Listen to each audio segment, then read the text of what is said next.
All right, hi everyone. So today I have a very special guest with me, and it's right before I leave for Miss Georgia. This is Lauren Bradford. She's the current Miss Alabama.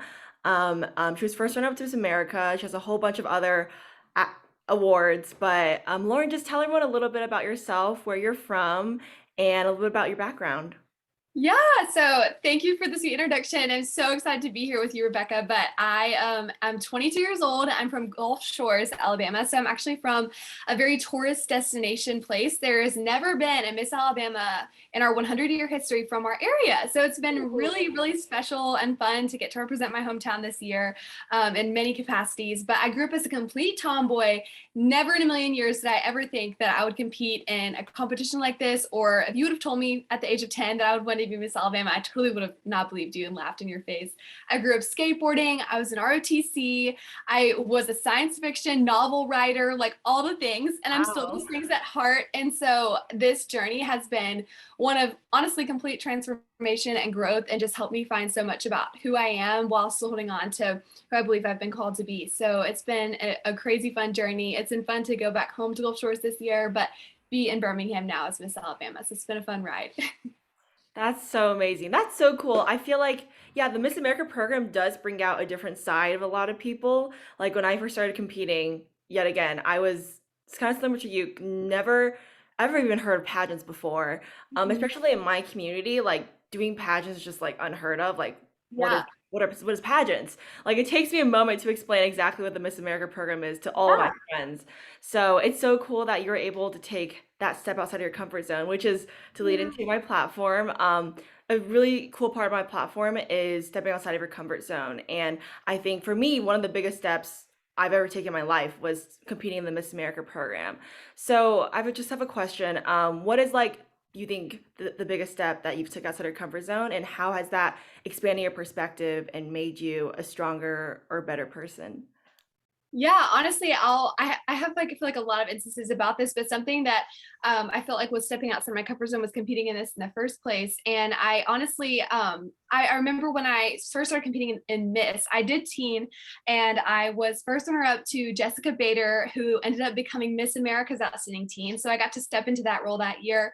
But I had a lot of imposter syndrome that year because I was the first runner up, and I had not won the title of Miss Alabama's Outstanding Teen. And so I had a lot of imposter syndrome, and just going back, I wish I would have held on to that more tightly. But that year was honestly stepping outside of my comfort zone because of the imposter syndrome. And even competing in Miss, I still kind of held on to that, and did not believe that I was truly meant to be there. And so whenever I did start believing that, that is truly what changed the game for me. And it was like something clicked in my mind because I was able to step into my purpose more fully. But I love that you're talking about stepping outside of your comfort zone because that's actually similar to a message that I've been sharing this year as Miss Alabama, and that is what it means to be countercultural and to be set apart from what everyone in our culture is telling us to do. And I think that I've experienced this along with many people who compete in the Miss America organization. I've grown up as an overachiever and it's always been super ambitious. And when I was growing up, I got made fun of for that. And I got picked on for being the overachiever or the ambitious one, even though I didn't think I was doing anything different than what I was supposed to be doing or what I wanted to do. And I find that there's a huge problem with that. There's a disconnect with what our culture says is what we should be doing, which is sometimes dumbing ourselves down or going with the flow or doing what everybody else is doing, and what we as overachievers want to do. And so I think that it's important to encourage people to be countercultural, and that to pursue ambition even when nobody else seems to be doing it, because you really do leave a legacy and you really do inspire when you choose to do that instead of looking like everybody else sometimes. So it's this journey for sure in the Miss America organization has been one of stepping outside of my comfort zone and realizing those things. Yeah, that's absolutely true. I feel like for me, it took me a while to really know myself well. I feel like a lot of stepping outside of your comfort zone, even though you're outside of your comfort zone, you have to be very, very grounded and have a lot of self-awareness in order to, not stray far from your goals and your mission as someone in this world. So I think that, being able to stay grounded in your core values and, having passions that you love so much, that motivates you to try new things. So what Yeah. is something that keeps you motivated? Ooh, okay. This is an easy one. I 100% would have to say my faith. My faith is super important to me. And I don't know that every day would feel the same if I woke up and I didn't feel such a sense of purpose and calling that the Lord has set me here for a reason and given me this role for a reason, given me my life for a reason. And every day is not promised. And so that 100% gives me motivation and purpose, just to hopefully not allow myself to get in the way of anything, or the way of what Jesus wants to showcase, but allowing his name to be glorified, not mine. So 100% that gives me motivation, especially this year as Miss Alabama. It's been a lot of travel. I've traveled 30,000 miles across the state and to many other states, and it's just been a whirlwind. And there are some days when I don't even have the energy to utter a word, and I have to go speak to an entire gymnasium of high school students. And I'm like, how can I physically do this when I don't have enough energy or strength to do this on my own? And so the Lord has given me such supernatural strength, I really believe, and that has been an answer to prayer. So 100% he is my motivation. That's amazing. I think for me, it's also a struggle with faith. I think that the part of the countercultural thing, there's stuff that worldly things tell us to follow, but then staying grounded again and staying grounded in your faith is something that, keeps yourself on the right path. Yeah. So speaking, oh, yeah, I was just gonna say also, like, in a world where I think a lot of times we're encouraged to be politically correct, like it's yeah. not always the most popular thing to talk about your faith. And I was very open about my faith and my journey to Miss America. And it's just interesting. Like I've gotten a lot of feedback about that. Like I think people have been surprised that I've been so willing to talk about it so openly. But I feel like what is faith if not being willing to step into an unknown or being able to speak his name without fear of that. So I think that, Paul's words, counted all as loss for the sake of knowing Christ, like are so important no matter what title you've been given. And even if there's risk of being looked at differently because of that. So completely agree with what you're saying. Yeah. So speaking of, following your path and like not straying, so I feel like a huge part of that and a huge part of I have like a growth mindset curriculum where it's a presentation. I speak to kids in schools and it's all about what a growth mindset is and how do you step outside your comfort zone. But in order to step outside of your comfort zone, you really need to have tangible goals that you've set for yourself. So for you, what are some short-term and long-term goals? And I guess how do you plan to pursue those goals? Okay, cool. Well, I'll kind of backtrack a little bit. Like, whenever I was creating my social impact initiative when I was 15, I had this really big goal that I knew I wanted to set. And I talk about this a lot when I share with local candidates competing or people all over about how to grow your social impact initiative. So, when I was 15, I decided to create my social impact, which is called UNPLUG, the Digital Diet Plan. It's about the overuse of technology and teaching people of all ages how to integrate technology into your lives in a healthy and balanced way, because it's not realistic to throw our devices out the window, but we have to learn how to use it as a tool and not let it control our lives. And so I had this goal when I was 15 to one day partner with the Alabama State Department of Education to create curriculum about this. I had this goal, and I don't know if I really believed that it would ever happen, but because I had this really big, grandiose goal in my mind, I was able to take baby steps every day to get there. And goals like that don't happen overnight. And so I always tell people to set a big goal. What is the biggest goal that you have with this? And then you'll be able to take baby steps. And so it finally happened after 5 years of working, almost 6 years now. I partnered with the Alabama State Department of Education this year as Miss Alabama, created curriculum, and now something has happened that really was never in my radar. And this summer, as Lauren, I get to partner with the United States Department of Education and present this curriculum to educators from across the nation. And so I think there's so much power in manifesting and speaking into existence, even if you don't fully believe it, like speaking it out loud, holding yourself accountable for that, and setting steps to get there every single day. That helps those things become much more tangible, much more real. That is amazing. I feel like, that's really true for me. I feel like sometimes when I set goals that, might not be tangible, Mhm. um, you know, it's it's hard to look at something that's so big, but Yeah. you're exactly right. Taking those baby steps, setting goal like every month, what is my short-term goal? Every year, what is my Yeah. short-term goal? And doing whatever you can to reach those higher goals. Yeah, Absolutely. Absolutely. It makes it so much more real. exactly. Mhm. So you seem like a very busy gal. You are Miss Alabama. You're Are you already at Vanderbilt or are you a rising? No, I'm coming in. I'm going Coming in the in. fall. I Okay. deferred my spot, and I know you are too. So I it's so fun to know. be you gals together. We need to like have lunch. That's so fun. Yes. Are you gonna be living on campus as well? Not on campus. Basically, it's like across the street. Are Okay. you? Oh my God. We're literally gonna be in the same location. That's amazing. Yes, we totally need to get brunch together, explore natural Yes. campus. That sounds so fun. It's so fun. Um, but yeah, you seem a very busy gal. How do you manage your time? And I know you are a recent college grad from Auburn, I believe. Yeah. So how did you manage to do that, as well as, managing the Miss America program and a lot of your extracurriculars as well? Yeah, I definitely learned a lot about this, as I'm sure everyone who competes or is busy in general knows. But I have to say, like, I competed in Miss Alabama as a freshman, as Miss Auburn University. Was so excited, had no expectations at all, and I got third runner up. And so I was so on fire. I was like, I'm coming back next year, and I want to win. Like, I wanted to win so badly, and so I competed and I won my prelim that summer going into my sophomore year. And all sophomore year, I said no to so many other things for the sake of pursuing Miss Alabama things, almost to a point to where it was like unnecessary saying no to a lot of my other things. Like I said no to some of my sorority commitments. I said no to some time with community and instead like chose to spend all of my energy on Miss Alabama. And then in the spring of 2020, we know what happened. A pandemic hit. And so Miss Alabama was postponed for 1 year. And when I got that email that May, I believe, I was crushed. I was so crushed because Miss Alabama over that year had become an idol of my heart. And I had sacrificed unnecessarily almost all of my life for that.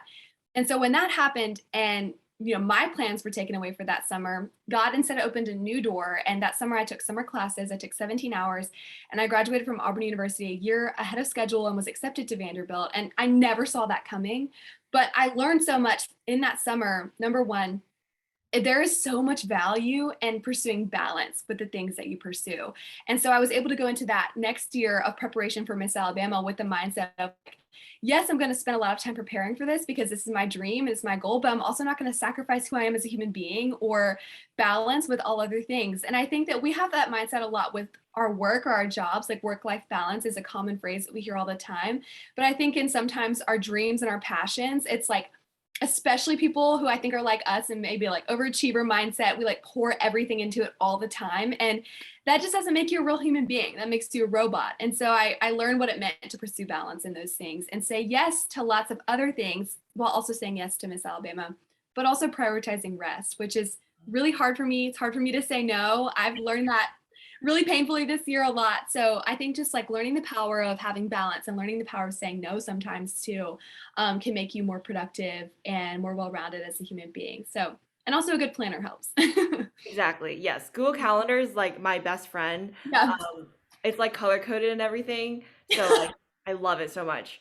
But yes, absolutely. I feel like for me, prioritizing sometimes is an issue because when there's so many things happening in your life, and things that you love doing so much, it's like which one do I love more at this Yeah. moment? It's kind of hard to like say, oh, like I need to focus on my schoolwork more, or I need to focus on, going to this event, preparing for this event for Miss America more. Yeah. So it's always a struggle, but I think, again, staying grounded and knowing what your passions are and it's most important at that moment in your life is very important.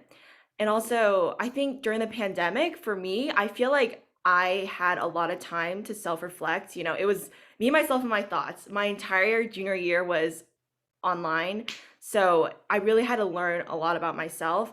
And I feel like during that time, because of the self-reflection, I found the importance of, being by myself and, being comfortable with that and, spending time with just me and myself. I feel like, we say the word self-care and mental health so much, but actually taking action and making sure your own well-being is good is so important. Yeah, it's so true. And I don't know if you relate to this at all, but I've shared a lot this year that I'm an extroverted introvert and like I love being around people, but I have to have time alone to recharge or I'm gonna be worthless. And so I think there's so much value. Like a lot of times we surround ourselves with community constantly, and that can be a good thing, but also we have to have time alone. Like you're never gonna grow if you don't have that like introspective sense. And especially as people who go all the time, like it is hard and you have to make a tangible effort or else it's not going to happen. But yeah, time alone is so valuable. Mhm. Mm. So, besides Miss Alabama and besides your platform, do you have any other extracurriculars and things that you like to spend time doing? Yes, well, I love being outside so, so much. It's like totally still a tomboy at heart. And after Miss Alabama is over, without risk of falling off and breaking my elbow or wrist for playing violin, I'm gonna probably skateboard again. Oh my But god, that's I so know I'm cool. excited. But I just I love spending time with family and I love to read.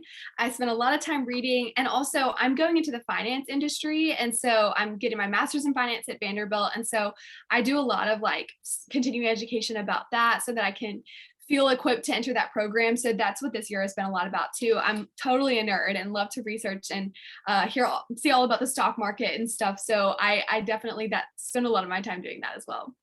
That's so cool. I, like, recently watched the Big Short about, like, the housing market crash. Okay. So that's, like, a huge finance It's movie. so eye-opening, isn't it? Yes, but, like, some of the terminology that they were explaining, I know they were trying to break it down for, like, the regular audience to understand, but I was Yeah. like, "Bonds?" I don't like, all these words, and I was like, "Oh my god." It seems so interesting, like, such a it's a Mhm, completely different world that I feel like a lot of people, like, don't know about. Like, I think, mhm. in my generation, like, you know, you don't learn about stocks and all that stuff until you're older, but I feel like starting to learn about it as a young age and as a career, that's so amazing. Yeah, I definitely like if my platform was not what it was, Unplug, it would 100% be financial literacy and creating a Mhm. campaign about that because I think that it's so important that I think that also attributes to like a sense of independence and a sense of completeness as an individual being able to take charge of that and like feel confident. It just there's so many great things that happen to an individual when they learn how to manage their money and manage their finances and also like I think that we live in a very instant gratification culture that like when we see something, we buy it right then and we want it shipped to our doorstep in a day, like all of that stuff. And so there's like some bad spending habits that are, innate within us because of our culture and our surroundings from a young age. So I definitely super passionate about that. Could nerd out about it for a long time and talk about it. And we won't get into the weeds, but definitely think it's important. That's so cool. Yeah, Amazon Prime one-day shipping does not help with that. Yeah, no.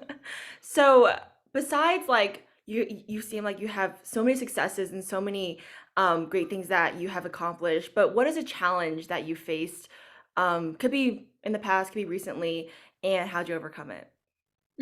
Okay, so I mean, this is something that I totally never expected to happen. But so going into Miss America, I share about the story a lot because I think it also shares a lot about God's sovereignty. But I actually wanted to play this certain song on the violin going into Miss America, and it turns out that another candidate actually wanted to play that same song on violin. So only one person can play a song at Miss America, and so we did a runoff on Zoom, and I lost the runoff. And this was 60 days before Miss America. So I really had no backup plan. I was just like so set on playing this song. It has like a very special meaning to myself and my family. My grandfather asked me to learn it when I was 13 years old. And it's an old fiddling song. And now every time I see him, he's in an assisted living home and in and out of the hospital. Like he makes me bring my violin and I play that song for him. And it's just like the way that we connect. And it's been so special to me. But, anyways, I did not get to play that song. And so 60 Days Before Miss America, like going on 50, I didn't have a song and I got on my hands and my knees and I prayed for a miracle. I literally was like, God, please give me a song. And the next day, after a strange occurrence of events, the song Beethoven's Fifth Symphony fell into my lap. And for viewers who don't know that song, it's dun dun dun dun dun dun dun Yeah. dun.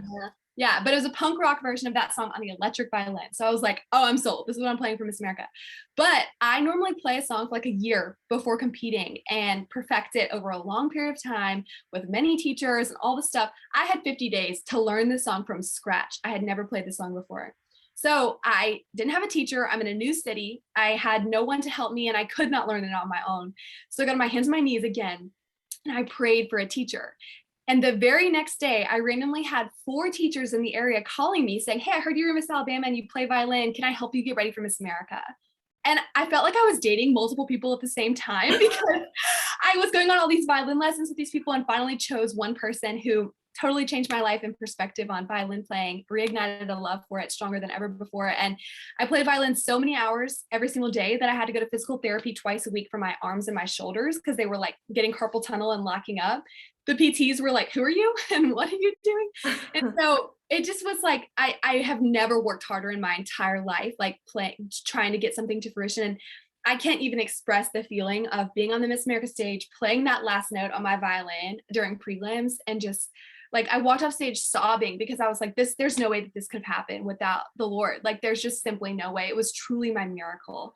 And then flash forward to the final night of Miss America. I'm sure you know what I'm about to say, but I go out to perform and no sound comes out of my violin. God, There's like yeah. all kinds of technical difficulties. So just like so many things happened with that song. I was hyperventilating backstage. It was crazy. I just didn't know what to do. And I finally got to play it again in front of that arena of people. It was just a crazy, crazy night. And it just so much has happened with that song. It really has felt like my miracle and felt like something to overcome. And I've even got to share that story to people since I've gotten back from Miss America, after getting first runner up and having, it's just a lot of people felt it's just been an interesting dynamic being that close to winning Miss America and coming back home and seeing the things that people have said, and some things are meant to be nice and actually could be hurtful. I don't know. It's been an interesting dynamic with that, and coming so close to your dream and the door shutting right there as you're like can almost touch it.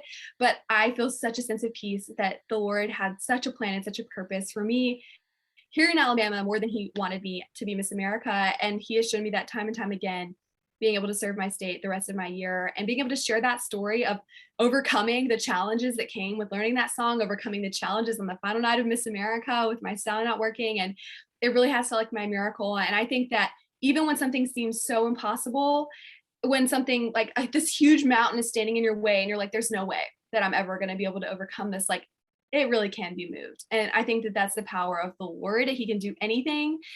You can do anything when you set your mind to it and when you truly decide that you're going to dedicate and go all in. And I think that there's a lot of power in stepping outside of your comfort zone in that sense too. Even when something seems so impossible, like I really believe that there's a way, and when you have the will to do it. So Mhm. yeah, it was long-winded, but that's been a crazy challenge this year. That is that is crazy. Yeah. I don't think I so I'm a ballet dancer and like, you know, and I used to play piano actually, and I know it was like competition piano competition was very, very stressful, and like that was part of my life that I set behind because it was a lot. Piano, it was a lot. Yeah. But I know what it takes to like learn an entire new piece in 50 days. Like that's insane. Yeah, So, I feel like instrumentalists know, like, it's been hard to explain the magnitude of what, like, they're like 50 days, that's not terrible. Like, I was also, it was 50 days, like, full time job as Miss Alabama, traveling all across the state, like, doing appearances, visiting sponsors, working out, like, memorizing my social impact pitch, doing my paperwork, like, on top. Like, it's not like I was only playing violin, like, all day long. So, yeah, I know like, the struggle is real, but like truly like I honestly feel like sometimes I'm more productive whenever a lot of stuff is going on because I'm able to triage like what I need to do in the moments. But yeah, there's a lot of like growth that happens when you step outside your comfort zone and are forced to be put in a situation like that. yeah. Yeah, and then you mentioned being first runner up, so I can actually relate very closely to that. I was first Yeah, runner up to Miss Georgia's outstanding team last year. And sweet. I know. First runner up, they say it's first runner up, first one to lose and then first one to win because it is a very, very tough position, you know. Um I feel like your mindset has to be very, very strong afterwards, you know, coming back, either come back from Miss Yeah, America or coming back from Miss Georgia's outstanding teen, you know, it's there's people are looking at you. People are like, oh, this like she got so close and like, you know, how is she feeling? You know, it's tough being first runner up, but I think that um because my platform is all about having a growth mindset, I feel like having a very, very strong, you know, competition mindset and afterwards and being very grounded has helped me so much on, you know, not letting that define who I am. I'm so much more than just a title, and it's just five people deciding. So yeah, I feel like the growth mindset, it really bleeds into every part of my life. And mhm, it's helped me to become, so much more confident in my skills and so much more just ready to take on what's next. And yeah, when I talk to students in schools, I almost like to speak to the students who are like going into the next step. So like kindergarten is going to first grade, fifth graders going to eighth graders going to 12th grade, and then seniors going to high school. Like it's taking the next step as their comfort zone, which is inherently going to be really uncomfortable. Going from middle school to high school, I feel like for me was one of the biggest jumps. But I think, and I love to preach to them about the growth mindset and how, not seeing failures and challenges as setbacks, but seeing them as springboards for new opportunities and growth. I feel like in society, we've kind of labeled failures as identity labelers, like I am a failure. But by just seeing as like I just failed at something and I could do better in the future, is how you maintain your confidence and that healthy mindset.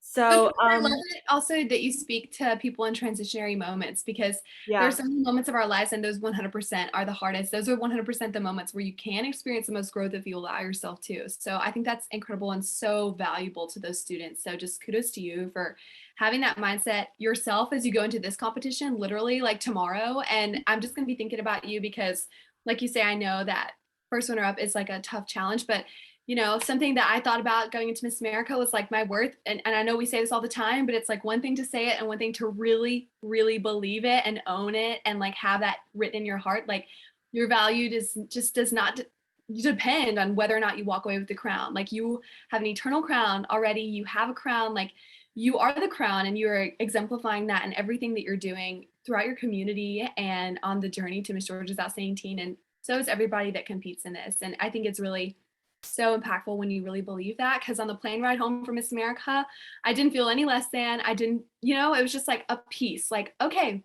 this wasn't for me. If there's something greater for me than Miss America, it's got to be awesome because like that's what's waiting for me on the other side. So just like kudos to you for having that already.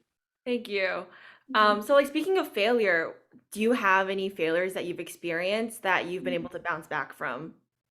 I think just going back to like, I think I failed my sophomore year of college whenever I just said no to literally everything for the sake of preparing for Miss Alabama unnecessarily, like all year long. And so I wish that I would have not done that because I sacrificed time with my friends. I sacrificed, and also like I graduated in 3 years, which I didn't expect. So that's like 1/3 of my college experience that I like gave away because I was trying to fit into some mold and trying to pursue so wholeheartedly something that truly was not balanced at all, not a good approach to that. And so I think that's with anything like balance is so important, like what I was talking about. And definitely that is a moment where I feel like I failed, but I learned so much about what balance is. It allowed me to treasure the moments that I had going into my senior year of college. It allowed me to treasure my friendships so much more because I was like, this is the last time we're going to be together in this place. Like, all together, like allowed me to just treasure every single breath. And so I think that if that's what the Lord wanted me to learn, I'm so glad I did because it allows you to live in the moment so much more.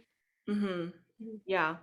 And then do you have anything like academic related where you feel like a challenge or a failure that you've experienced? I like going into academics because I feel like it's something every student has to go through, and it's something that every student has to experience, like academic failure. So, do you have anything related to that where you could talk about? Absolutely. Well, I mean, in high school, I was, such an overachiever. I like never made a B in my entire academic career, like one of those.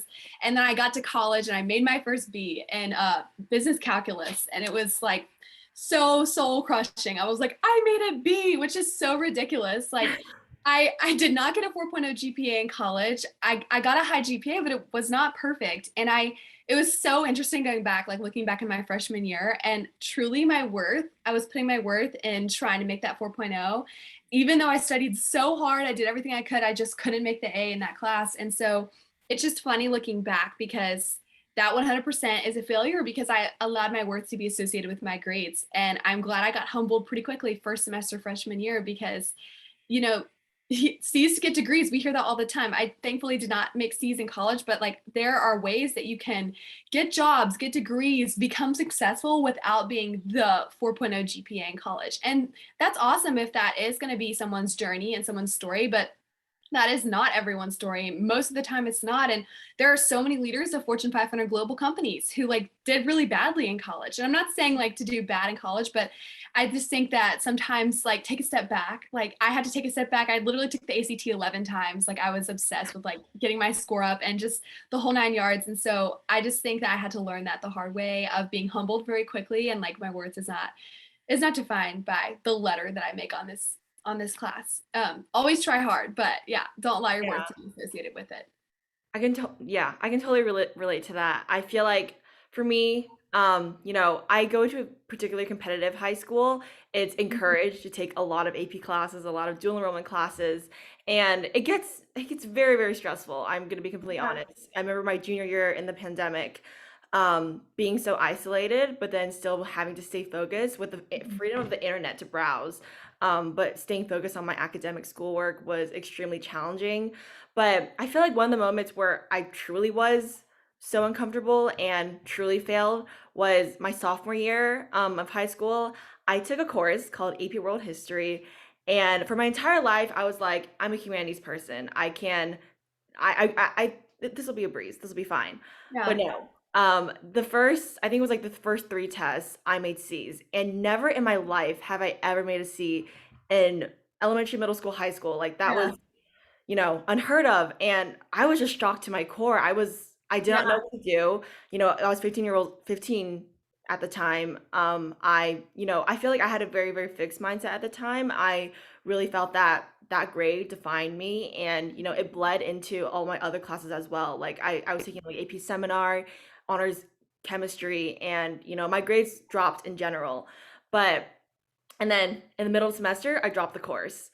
But I think going back and thinking about that experience now, I'm grateful that I had it because I don't think I would have learned so much about myself if without it. But I think if I retook that course with a growth mindset, I think I would try to pursue through it. I feel like I didn't really know my learning strategy at the time. I didn't find different ways and different strategies where I can learn the course better. I really just stayed with my own. But I think a lot of it is just asking for help. At the time I was really afraid to do that. I was really ashamed with my grades, so I never went to my teacher to ask for a help session or ask for to do recovery on a test. I was just like, kind of in denial about it. But I think facing your challenges head first and getting to the root of the cause of the problem at the beginning will lead to less pain. Will lead to less pain in the next few chapters. So Yeah. So true. And it might be painful to go to the root in the moment, but like you say, yeah. that alleviates so much long term, just like struggle and strife. And I love what you say about a fix versus a growth mindset. And I feel like a growth mindset isn't ever afraid to ask for help. And I think that sometimes, especially in new circumstances or in places where we are outside of our comfort zone, we don't do that. That could be in a new job, that could be in a place where we feel like we're expected to know what's going on. And I remember when I first became Miss Alabama, I was kind of like that. I was kind of afraid to like ask certain questions about the way that this works and the way that the people involved, like, etc. And then I was like, why am I doing that? Like, it would just be so much easier if I just picked up the phone and asked the question that I need to know the answer to. So, yeah, I think that the people who are the most successful in life are the ones that are curious and have a curious mindset. So, I love that distinction. Yeah. I think again, like having mentors in your life is something that really helped me. So I actually have my own mentoring program. It's called Hearts of Gold Society, and it's for special needs children. And we have mentoring sessions over Zoom where there's like reading, there's public speaking skills, there's arts and crafts, and we're able to reach kids all across the nation. And I feel like the presence that these older high school students have on these little kids' lives is so beautiful. And I don't think I would be here with all the mentors in my life. And, asking for help from them, people who I trust and know me well, is something that I've been able to establish at a young age. And now that I'm older, I've been able to keep those mentors in my life, and they have helped me become even more confident and even more self-aware in my skills. So I think mentorship is another huge part of, having a growth mindset. Yeah, that's incredible. And mentorship both ways, like what you're saying, like you mentoring and also having mentors. Like Yeah. I think that's how it's meant to be. Like we are meant to give back to those younger than us, just like our mentors gave back to us. And also that allows us to be put in a position where we have to grow because it's like, okay, now I'm having to pour into someone else. Like I feel like that challenges you to grow because you're like watching what you say and really trying to make an impact and make a tangible difference that allows us to grow so much. So yeah, I think that both ways are so equally important. So that's awesome that you have that. That's such, please never don't have mentors, because retweet to all of that. Yeah, and I think the Miss America program really pushes that in their mission as well. Like, Yeah. we're title holders and we wear crowns, we wear sashes. People look at us. Mhm. It's we have a platform because we're title holders in the program, Yeah. and making a positive impact on people's lives, people who look up to us, is a huge part of being a successful title holder. Yeah. Totally agree. And owning that. Yeah. Mhm.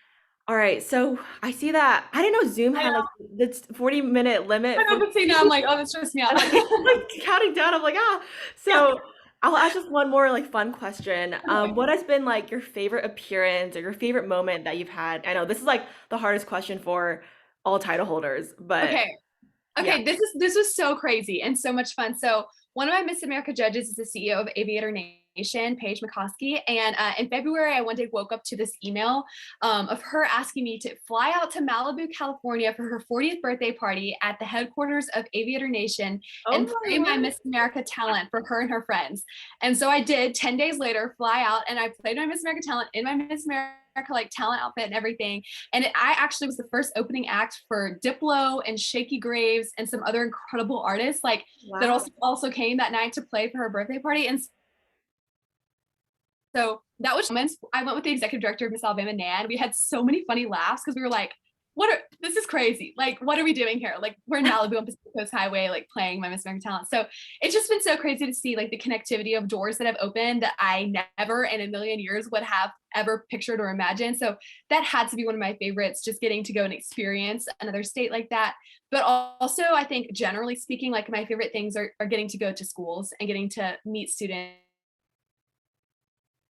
and pour. And that is something that I never ever want to take for granted, because you just never know what one word that you say could truly make a lasting and forever impact. And I've gotten some sweet affirming messages that were such gifts about that. And so I think that those are the moments that I think I'll miss the most, is being with students. And I think that yeah, I really appreciate the opportunity to go in and speak to schools.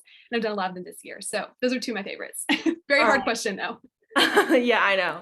Yeah, I know. I feel like making a difference on children's lives is one of the most rewarding parts of the program. So, that's Yeah, amazing. All absolutely. right, so we have a minute left. Ugh, that countdown like gives me I anxiety. I'm like, I keep staring at it like, oh, I don't want to get cut off in the middle of a sentence. know. But thank you so much, Lauren, for talking with me today. You're such a brilliant and beautiful individual, and Aw. I really hope that some of your words inspires the people who are watching this. The point of this interviews is to motivate and inspire others. So, I really hope it inspired me. So I can't imagine how it is like for everyone else watching. Thank you so much. Thank you so much for having me. Sending you all the best throughout the rest Thank of your journey. you. I'll see you at Vandy, I and good know. luck this weekend. So much love. Thank you so much for having me on. Thank you. Bye, Rebecca. Bye.